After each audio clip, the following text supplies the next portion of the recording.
The battle for Valora lasted 11 days. 11 days of constant fighting, of ships exploding in the void, of crews working without sleep and soldiers dying at their posts. The human fleet had lost nearly a third of its vessels, but they had not retreated. They had not given ground. And now, on the final day, they were ready to end it. Captain Daniel Morris stood on the bridge of the Endurance, his uniform stained and his eyes red from exhaustion.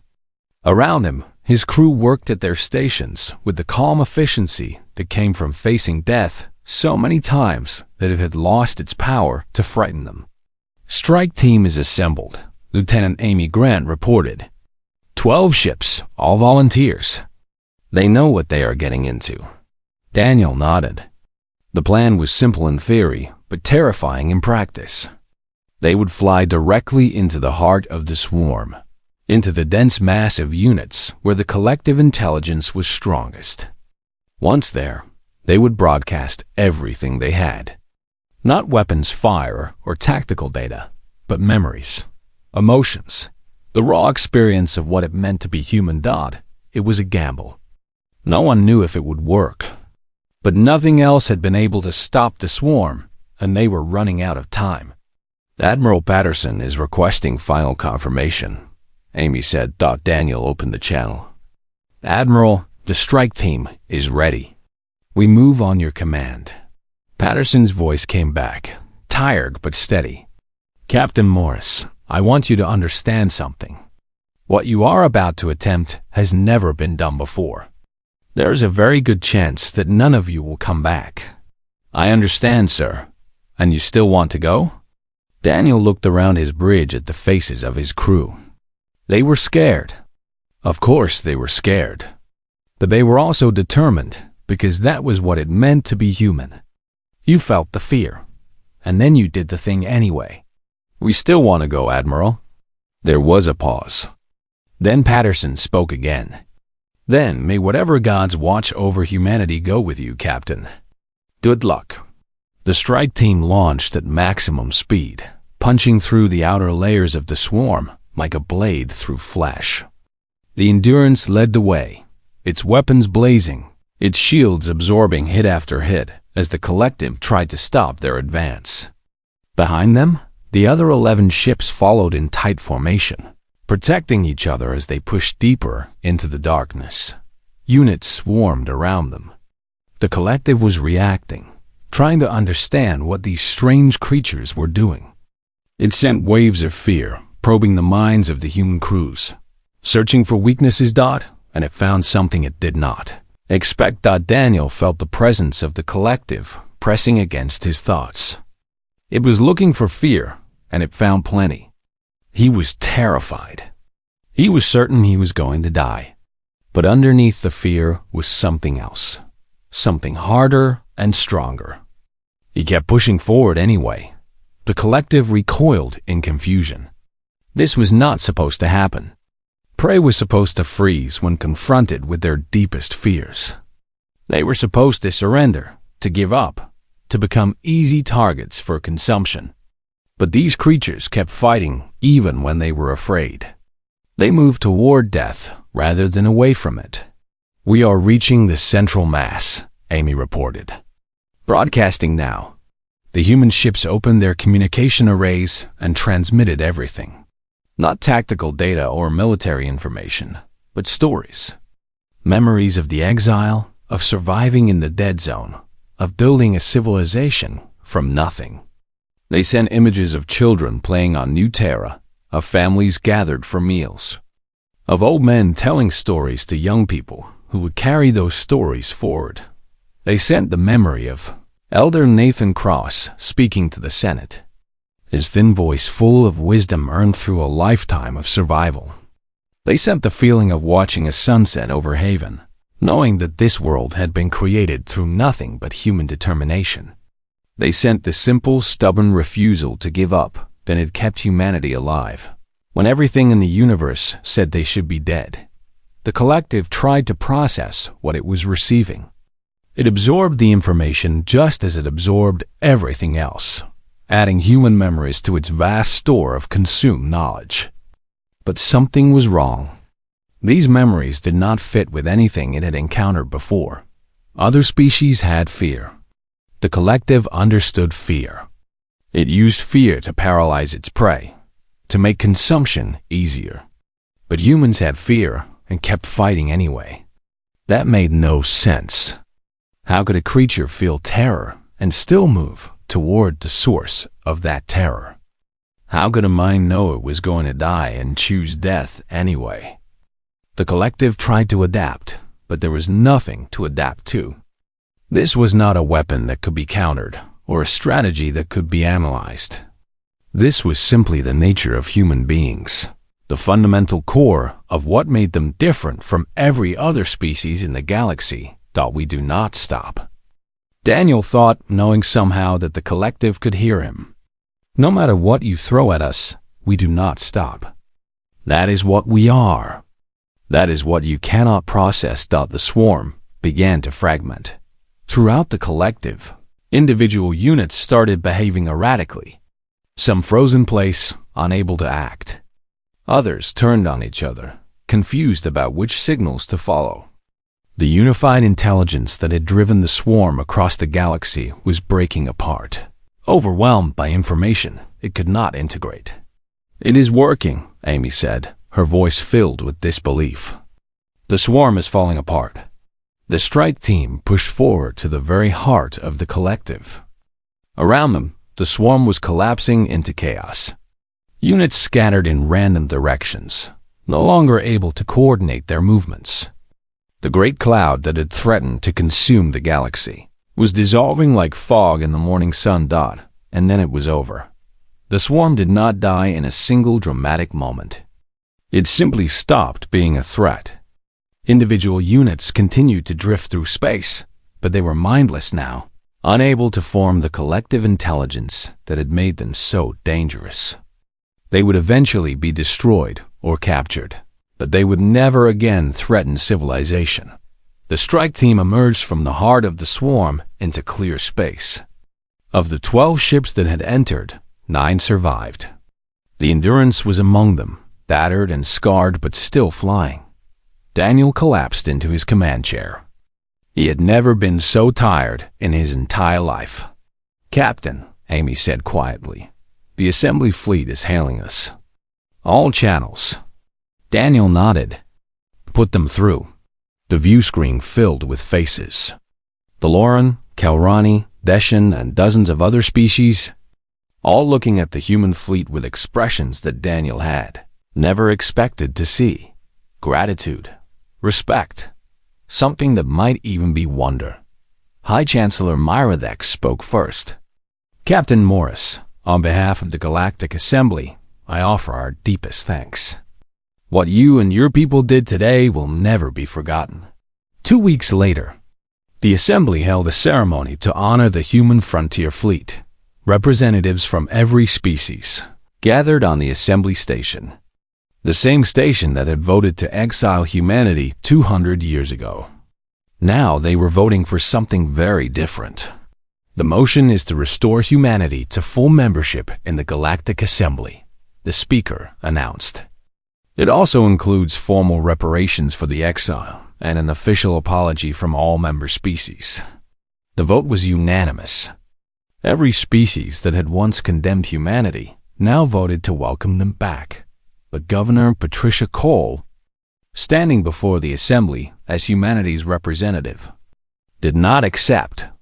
"We are grateful for your offer," she said, "but humanity does not wish to rejoin the Assembly. Not as it was before." Murmurs of confusion spread through the chamber. Patricia continued. 200 years ago, you sent us away because you were afraid of us. Today, you want us back because you are grateful. But we do not want a relationship built on fear or gratitude. We want something better." She paused, looking around at the assembled representatives. "We propose a new alliance. Not humans rejoining your club, but all of us building something new together. An alliance of equals, where no species is exiled and no species is feared. Where we work together because we choose to, not because we have to." The chamber was silent. Then, Slowly, the High Chancellor rose. "Governor Cole, on behalf of the Assembly, we accept your proposal. Let this day mark the beginning of a new era." That evening, Captain Daniel Morris stood on an observation deck, watching as human and Assembly ships flew together for the first time in 2 centuries. Ambassador Kethvoran approached him quietly and stood beside him. "May I ask you something, Captain?" Daniel nodded. "Of course. After everything we did to your people, why did you come to help us?" "You had every right to refuse." Daniel thought about the question for a long moment. He remembered his grandfather's stories, the memory of the exile, the years of building a civilization in the dead zone. He remembered Elder Nathan Cross speaking about mercy and redemption, about choosing who you want to become. "Because you asked," Daniel said finally, "and we were able to help. That is what humans do." Kethvoran was quiet for a moment. Then he bowed deeply, a gesture of respect among the Valorans. "I think," he said softly, "that the Assembly made a terrible mistake 200 years ago. Not because we exiled a dangerous species, but because we failed to see what humanity truly was."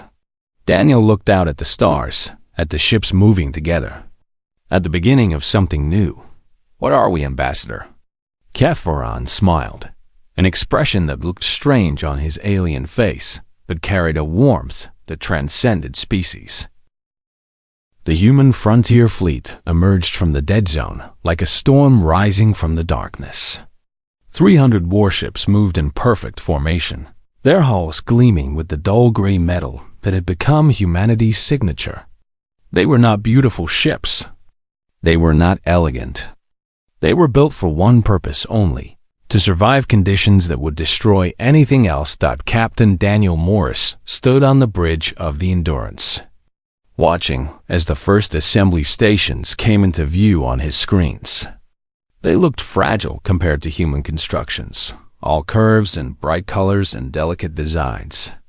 The assembly had never needed to build for survival. They had always lived in the comfortable heart of the galaxy, surrounded by plenty. "We are being hailed," Lieutenant Amy Grant reported. "Multiple frequencies. It looks like every ship in the sector is trying to contact us." "Open a channel to the lead vessel," Daniel said. "Let us see what kind of reception we are getting." The face that appeared on the view screen belonged to a Kelrani, a species with golden scales and wide eyes that blinked in 3 directions at once. Daniel had never seen one before, but he recognized the expression on its face. It was fear, mixed with desperate hope. "Human vessels, this is Commander Veth Kali of the Assembly Defense Fleet. We have been expecting you. Please follow our coordinates to the staging area." Daniel nodded.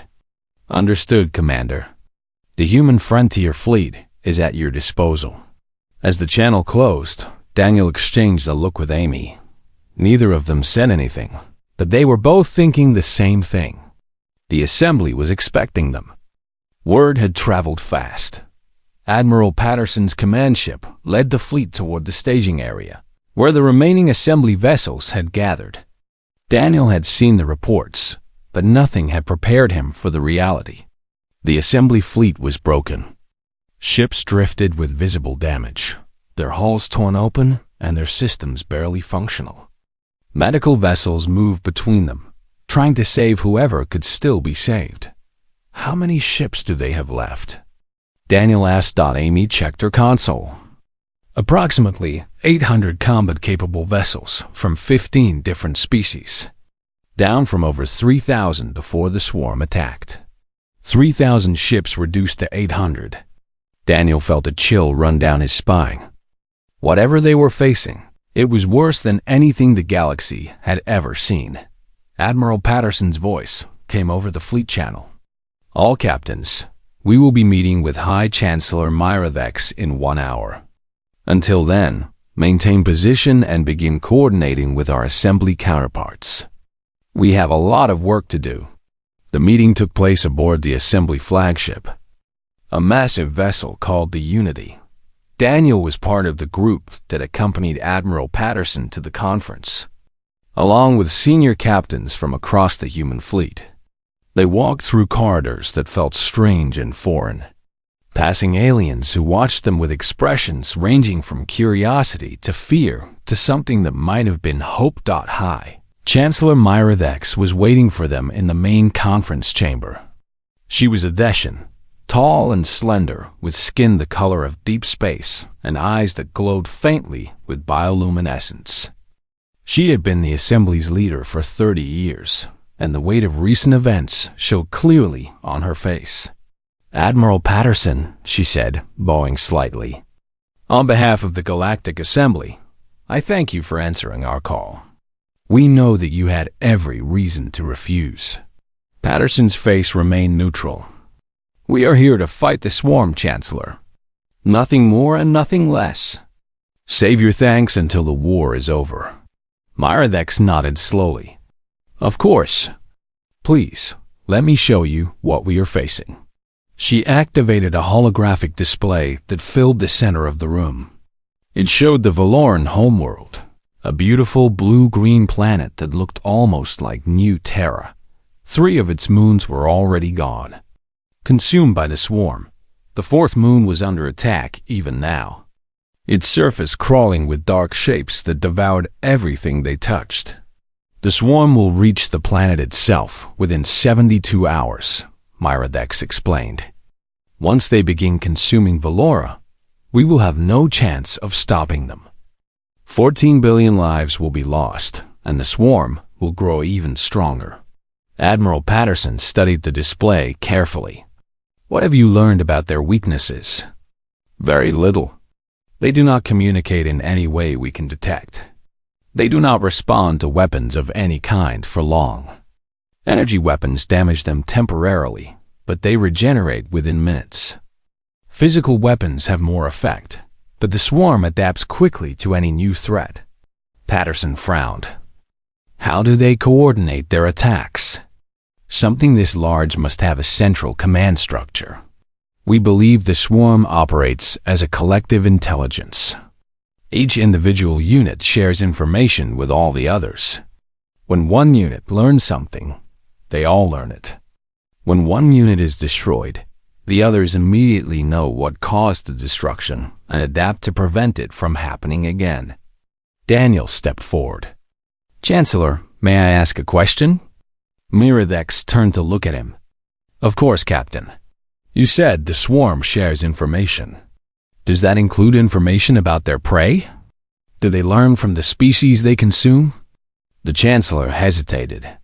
"We believe so, yes. Our scientists theorize that the swarm absorbs not just physical matter, but also data, memories, knowledge, perhaps even emotions. When they consume a species, they gain everything that species knew." Daniel nodded slowly. An idea was forming in his mind, but it was too early to speak it aloud. They needed more information first. Admiral Patterson made arrangements for the human fleet to take position around the Valoran homeworld. It was a risk, putting their ships between the swarm and the planet. But it was the only way to test their capabilities against this new enemy. The first battle began. 6 hours later, Daniel was on the bridge when the swarm came. They moved like a living cloud, billions of individual units acting as one, flowing around obstacles and consuming everything in their path. The assembly ships opened fire first, their energy weapons creating bright flashes against the darkness. The swarm barely slowed down. "All human vessels, engage," Admiral Patterson commanded. The human fleet surged forward. Their weapons were different from the assemblies, designed for the harsh conditions of the dead zone. Kinetic cannons fired chunks of dense metal at incredible speeds. Plasma lances burned through the void. Missile batteries released swarms of warheads that detonated in chain reactions. The swarm recoiled. For the first time, something had hurt them enough to make them pause. The human weapons were doing damage that the collective could not immediately adapt to. Individual units were being destroyed faster than the swarm could analyze what was happening. "Push forward," Admiral Patterson ordered. Do not give them time to recover.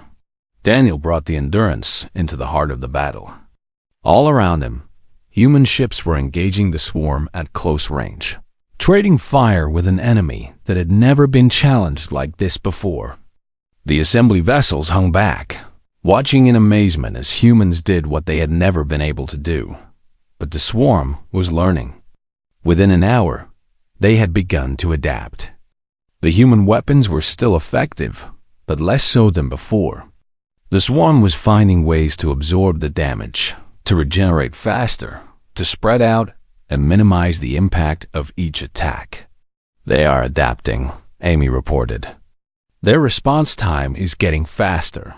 Daniel watched the battle unfold on his screens. The human fleet was holding, but barely. They were bleeding ships, losing good people to an enemy that seemed to have no limit. Then he remembered his question about information, about how the swarm learned from everything it consumed. And suddenly he understood. Admiral Patterson, he said over the command channel. I have an idea, but it is going to sound insane. Patterson's voice came back immediately. At this point, Captain, I am open to insane. Daniel explained his theory quickly. The swarm learned from its prey. It absorbed their knowledge, their memories, their fears. That was how it paralyzed them, by understanding exactly what they were afraid of and using that fear against them. But humans were different. Humans had survived the dead zone. They had faced impossible odds and refused to give up. They had learned to fight even when every rational calculation said they should surrender. If we can get close enough to the central mass, Daniel said, we can show them what humans are really made of. We can flood their collective with something they have never encountered before. Admiral Patterson was silent for a long moment.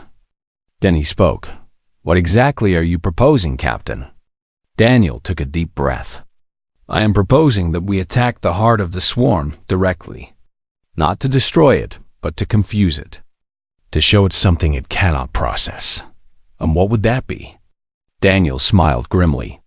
Human determination, Admiral. The one thing in the galaxy that refuses to make sense. The first day ended with the swarm halted, but not defeated. The human fleet had taken losses, but they had proved something important.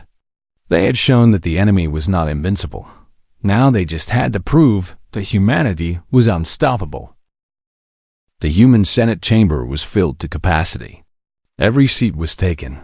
Every gallery packed with observers who had come to witness the most important debate in 2 centuries.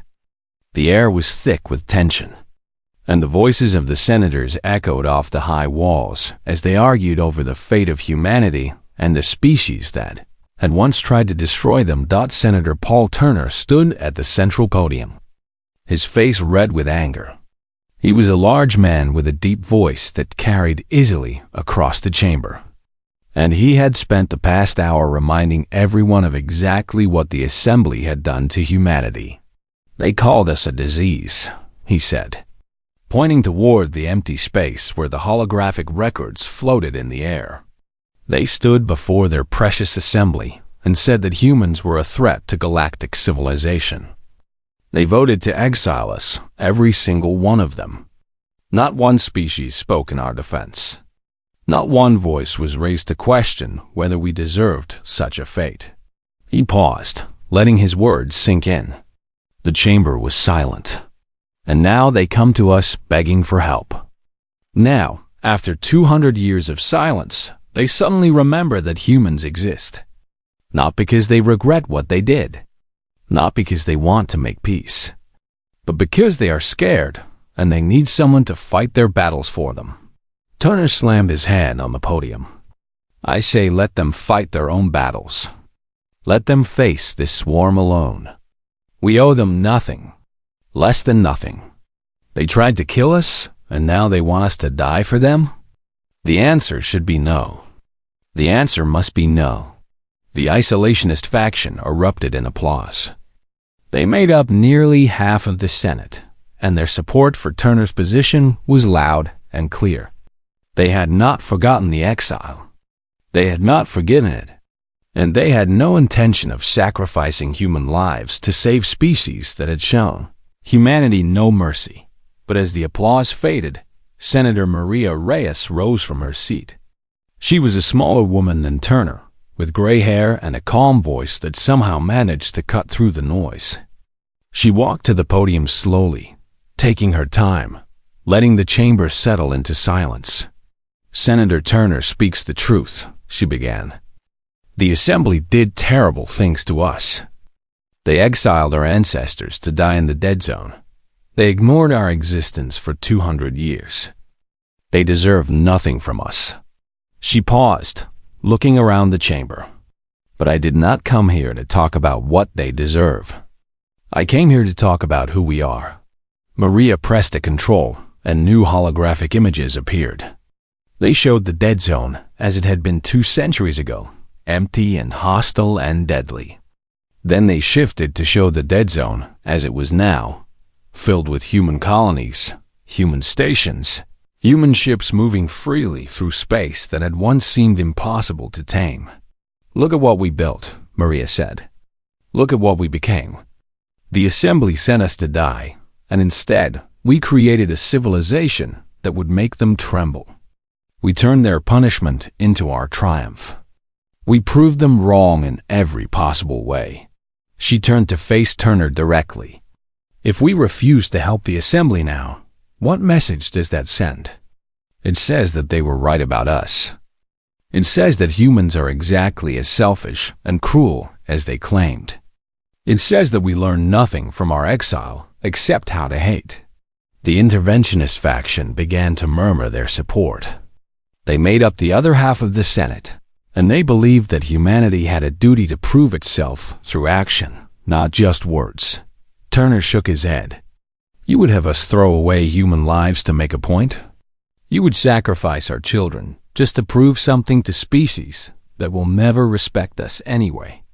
"I would have us become something greater than our enemies ever imagined," Maria replied. "I would have us show the galaxy what mercy looks like. Not because the Assembly deserves it, but because we are capable of giving it." The debate continued for hours. Senators argued back and forth, their voices rising and falling as they made their cases. Neither side was willing to give ground, and as the day wore on, it seemed like no decision would ever be reached. Then Elder Nathan Cross asked to speak. The chamber went silent immediately. Nathan Cross was 130 years old, one of the last surviving witnesses to the original exile. He had been a child when humanity was forced to leave everything behind, and he carried the memory of that journey in his heart. When he spoke, everyone listened. 2 young aides helped him to the podium. His body was frail, but his eyes were still sharp, and his voice, though thin, carried clearly across the chamber. "I remember the exile," he said. "I was 7 years old when our ship left the last assembly station. My mother held me close and told me not to look back. But I looked anyway. I saw the lights of the station growing smaller and smaller until they disappeared completely." He paused, gathering his strength. The journey to the dead zone took 3 years. Our convoy had 52 ships when it started. Only 31 reached the end. The rest broke down or ran out of supplies. I watched friends die. I watched entire families disappear into the cold of space. By the time we reached our new home, I had learned what it meant to survive. Nathan looked around the chamber, meeting the eyes of senators from both factions. "I have every reason to hate the Assembly. They took everything from my family. They killed my father, my grandmother, and 2 of my sisters. They left us to die in a place where nothing should be able to live." He straightened slightly, his frail shoulders squaring. "But I did not spend my life hating. I spent my life building. I helped create the first farms on New Terra. I raised children and watched them raise children of their own. I saw humanity become something magnificent, something that the Assembly could never have predicted." His voice grew stronger. "If we turn our backs on the Assembly now, we become what they accused us of being. we prove that they were right to fear us. But if we show them mercy, if we save them when they do not deserve to be saved, we prove something far more important. We prove that humanity is greater than any challenge, greater than any enemy, and greater than any memory of pain. Nathan paused one final time. I am old. I will not live to see how this story ends. But I know what I want our legacy to be. I want future generations to say that when the galaxy needed heroes, humans answered the call. Not because we forgot what was done to us, but because we chose to be better than those who hurt us. He stepped back from the podium. The chamber remained silent for a long moment. Then the vote began. Senator after senator rose to cast their choice. The numbers shifted back and forth, never settling, never giving a clear answer. Patricia Cole watched from the gallery above, her hands gripping the railing so tightly that her knuckles turned white. Finally, the count was complete. The Speaker of the Senate stepped forward to announce the result. The vote is concluded. By a margin of 3 votes, the Senate has decided. Humanity will answer the Assembly's request for help. The chamber erupted. Some senators cheered, while others shouted in anger. The isolationists demanded a recount, while the interventionists celebrated their narrow victory. Through it all, Elder Nathan Cross remained seated, a small smile on his weathered face. Governor Patricia Cole left the gallery and made her way to the floor of the Senate. She stood before the assembled representatives and raised her hand for silence. The decision has been made, she said. We will help the Assembly, but we will do so on our own terms. We will not beg for their approval or ask for their gratitude. We will simply do what needs to be done, because that is who we are. She looked toward Admiral Patterson, who stood at the edge of the chamber. Admiral, prepare the fleet. We have a galaxy to save. Patterson nodded once. Yes, Governor. As the chamber began to empty, Patricia remained where she was, thinking about what lay ahead. The hardest part of the decision was over, but the hardest part of the mission was just beginning. Humanity was going to war, and this time they would fight not for revenge, but for something far more difficult to achieve. They would fight for redemption. The Valoran shuttle looked wrong against the backdrop of human space. It was sleek and elegant, built for comfort rather than survival, painted in the bright colors that the Assembly favored. Commander Lisa Bennett watched it approach Waypoint 7 through the security monitors, her hand resting on the weapon at her hip.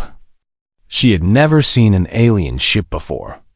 No human under 200 years old had ever seen one.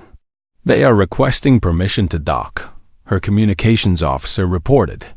Lisa nodded slowly.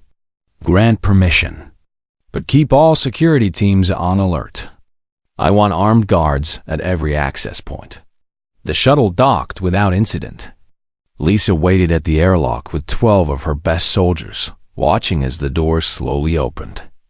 The alien that stepped through was tall and thin, with pale blue skin and large dark eyes that seemed to absorb the light around them. He wore flowing robes in shades of silver and white, and he moved with the careful grace of someone who was very aware of being surrounded by enemies. I am Ambassador Kethvaran, the alien said. His voice was soft but clear, translated by a device attached to his collar. I carry official credentials from the Valoran High Council and a message for your governing body. Lisa studied him for a long moment. This was a Valoran, a member of the species that had orchestrated humanity's exile. Her grandmother had told her stories about the Valorans, about how they had stood before the Assembly and argued that humans were too dangerous to live. Now one of them was standing in human territory, asking for an audience. You will be escorted to a secure holding area, Lisa said. Your request to meet with our government will be forwarded to the proper authorities. Kethvaran inclined his head in what might have been a gesture of acceptance. I understand your caution, Commander. In your position, I would do the same. Lisa said nothing. She simply turned and led the way deeper into the station, her soldiers forming a tight formation around the alien ambassador. Whatever message he carried, it would not be delivered on her watch. That decision belonged to people far above her rank. Governor Patricia Cole received the news while reviewing agricultural reports in her office on New Terra. She was a practical woman, more interested in crop yields and infrastructure projects than galactic politics. But politics had found her anyway, as it always did. An alien ambassador, she repeated, looking at the message on her screen. The first one in 200 years, and he is a Valoran. Her aide nodded. The council is already assembling, Governor. They want you to lead the meeting with the ambassador. Patricia stood and walked to her window. The city of Haven stretched out before her, millions of people living their lives in peace.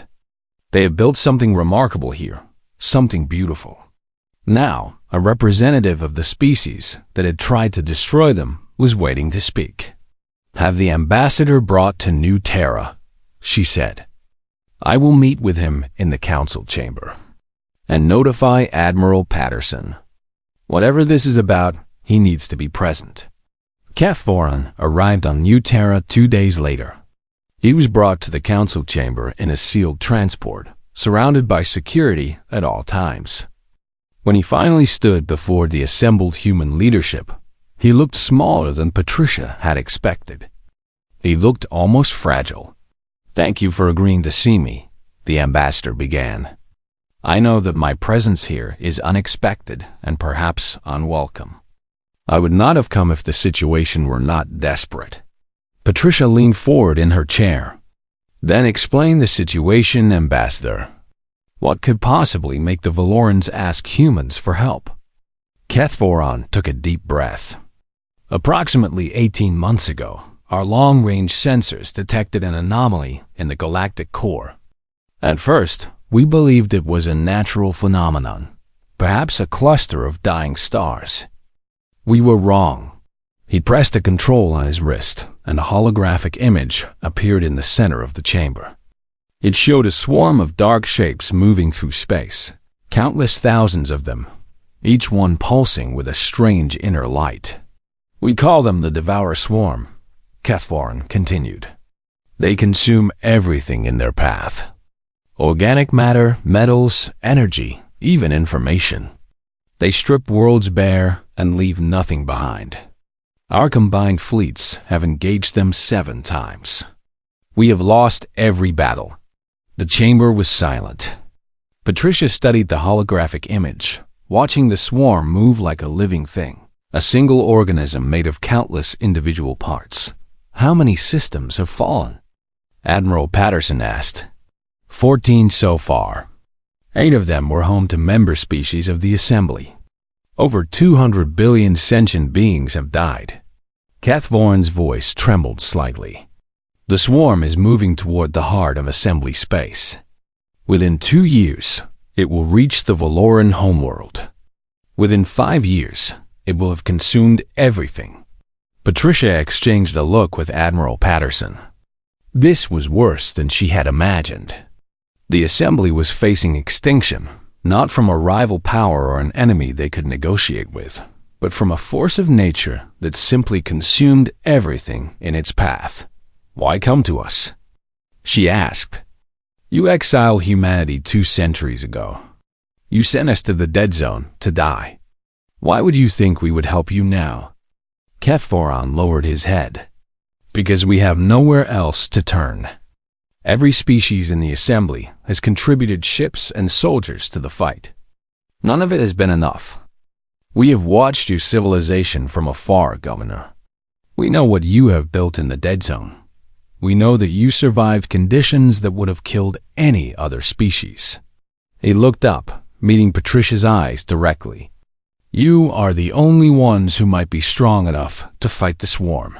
You are our only hope. Patricia sat back in her chair. The irony was almost painful. 200 years ago, the Assembly had decided that humanity was too dangerous to exist among them. They had called humans aggressive, violent, and unpredictable. They had been terrified of what humans might become. Now they were begging those same humans to save them. "You ask us to die for species that wanted us dead," Patricia said slowly. "You ask us to sacrifice our children to protect worlds that celebrated when our ancestors were exiled. Give me one reason why we should agree to this." Kefauran was silent for a long moment. When he spoke again, his voice was barely a whisper. "I cannot give you a reason, Governor. I can only tell you the truth. We were wrong about humanity. We made a terrible mistake, and now we are paying for it. If you choose to let us face the swarm alone, we will have no right to complain. We brought this fate upon ourselves." He paused, then continued. "But I'm asking anyway. I am begging, if that is what it takes. Not because we deserve your help, but because we desperately need it. The swarm will not stop with the assembly. Eventually, it will come for you too. The only question is whether any of us will be left alive to stand together when that day comes." Patricia looked around the chamber at the faces of her fellow council members.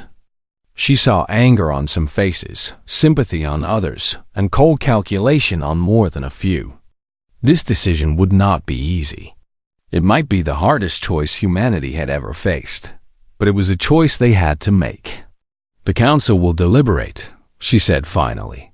"You will have our answer within 1 week." Kefauran bowed deeply. "Thank you, Governor. Whatever you decide, I am grateful that you listened." As the guards led the ambassador away, Patricia remained seated, staring at the holographic image of the swarm. It continued to move, consuming everything in its path, growing larger with each passing moment.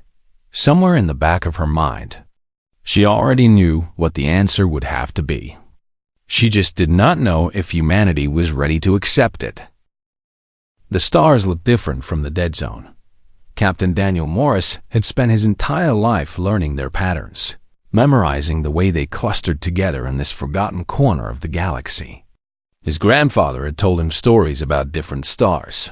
Brighter ones, stars that shone over worlds where humans once walked freely among other species. Those days ended 200 years ago, long before Daniel was born.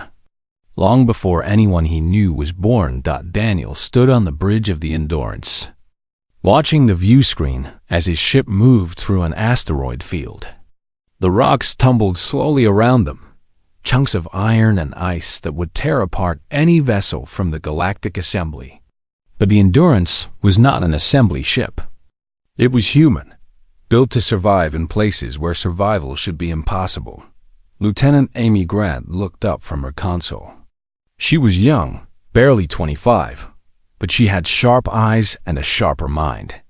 She had been tracking something unusual for the past 3 hours, and now her face showed confusion mixed with concern. "Captain, I am picking up a transmission," she said. "It is coming from outside the dead zone." Daniel turned to face her. "Outside? Are you certain?"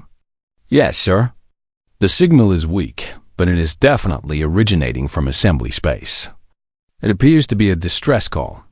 The bridge went quiet. No one from the assembly had contacted humanity in 2 centuries. After the exile, the 47-member species had simply pretended that humans no longer existed. They had sent humanity into the dead zone, expecting them to die. And when humans refused to die, the assembly chose to ignore them instead. Daniel walked closer to the communications station. "Can you identify the source?" Amy worked her console for a moment. Her fingers moved quickly across the controls, pulling data from the weak signal. When she found what she was looking for, her eyes went wide. "Sir, the transmission is coming from the Valoran High Council. It carries their official diplomatic codes." Daniel felt something cold settle in his chest. The Valorans. Of all the species in the galaxy, they were the ones who had pushed hardest for humanity's exile. Their representative had stood before the assembly and called humans a disease, a violent infection that would spread destruction across the stars if left unchecked. The vote to exile humanity had been unanimous, but the Valorans had been the architects of that vote. What do they want? Daniel asked. They are requesting help, Amy said. She paused, reading the message carefully. They say they are facing a threat they cannot defeat. They are asking for any available ships to respond. Daniel let out a slow breath. For 200 years, humanity had received nothing from the assembly except silence. Now, suddenly, the very species that had condemned them was calling for help. The irony was almost too much to process. Forward the transmission to Admiral Patterson, Daniel said. He needs to see this immediately. Admiral George Patterson was the leader of the human frontier fleet, the military force that protected all of human space. He was an old man, past 70, but his mind was still sharp and his will was still strong. He had spent his entire career preparing humanity for the day when the assembly might try to finish what they started. He never expected that day to begin with a plea for mercy. The Admiral's response came within the hour. He ordered the Endurance to return to New Terra, the human capital world, for an emergency meeting of the Human Council. Something was happening in assembly space, something serious enough to make the Valorans break 2 centuries of silence. As the Endurance changed course, Daniel found himself thinking about his grandfather. The old man had been a child during the exile, one of the lucky ones who survived the journey into the dead zone. He remembered his grandfather describing the convoy of ships that carried humanity away from everything they had known. Many of those ships broke down during the journey. Some lost life support. Others ran out of food. Millions of people died before humanity ever reached their new home. The assembly had given humanity nothing. No supplies, no maps, no help of any kind. They had pointed toward the dead zone and told humans to go there and never return. The message was clear. The assembly expected humanity to disappear, to fade away and become nothing more than a bad memory. But humanity did not disappear.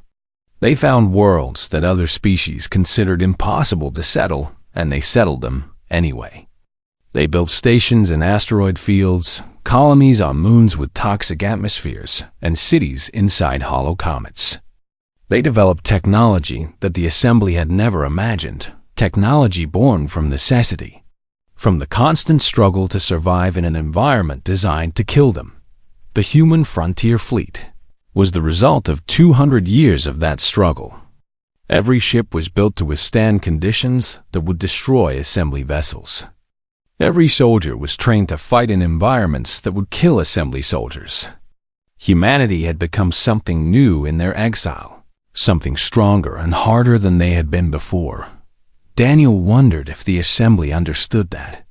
He wondered if they had any idea what they had created when they sent humanity into the dead zone to die. The Endurance arrived at New Terra 3 days later. The planet hung in space like a blue and green jewel, a world that humans had transformed from a frozen wasteland into a paradise.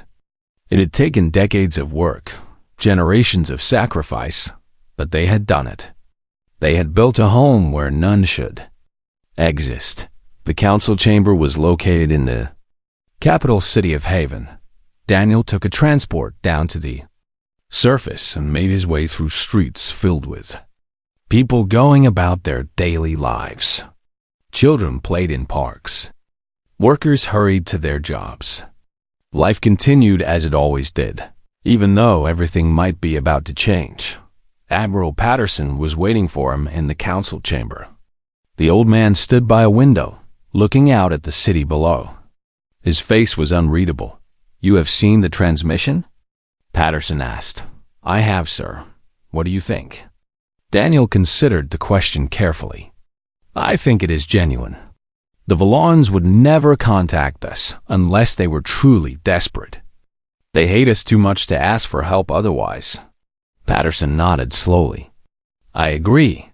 Our intelligence suggests that something has gone very wrong in assembly space. Multiple species have gone silent. Entire systems have stopped responding to communications. Do we know what is causing it? Not yet. But we will find out soon enough." Patterson turned to face Daniel directly. The council will debate whether to respond. Some will want to ignore the call and let the assembly face whatever is coming alone. Others will argue that we should help. Both sides will have valid points. Daniel understood. The assembly had tried to kill humanity. They had voted to exile an entire species simply because they were afraid. There was no justice in rushing to save those who had once condemned them, but there was also no honor in becoming the monsters the assembly had accused them of being. "What do you think we should do, sir?" Daniel asked. Admiral Patterson looked out the window again. The sun was setting over Haven, painting the sky in shades of orange and red. Somewhere out there, beyond the borders of human space, something terrible was happening. Something that had made the most arrogant species in the galaxy beg for help from the people they had tried to destroy. "I think," Patterson said quietly, "that what we do next will define who we truly are." Daniel nodded. The old man was right. Whatever the council decided, humanity would have to live with the consequences.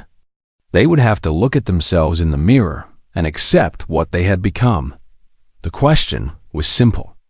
Would they become saviors, or would they become the very thing the assembly had feared? The answer was not simple at all.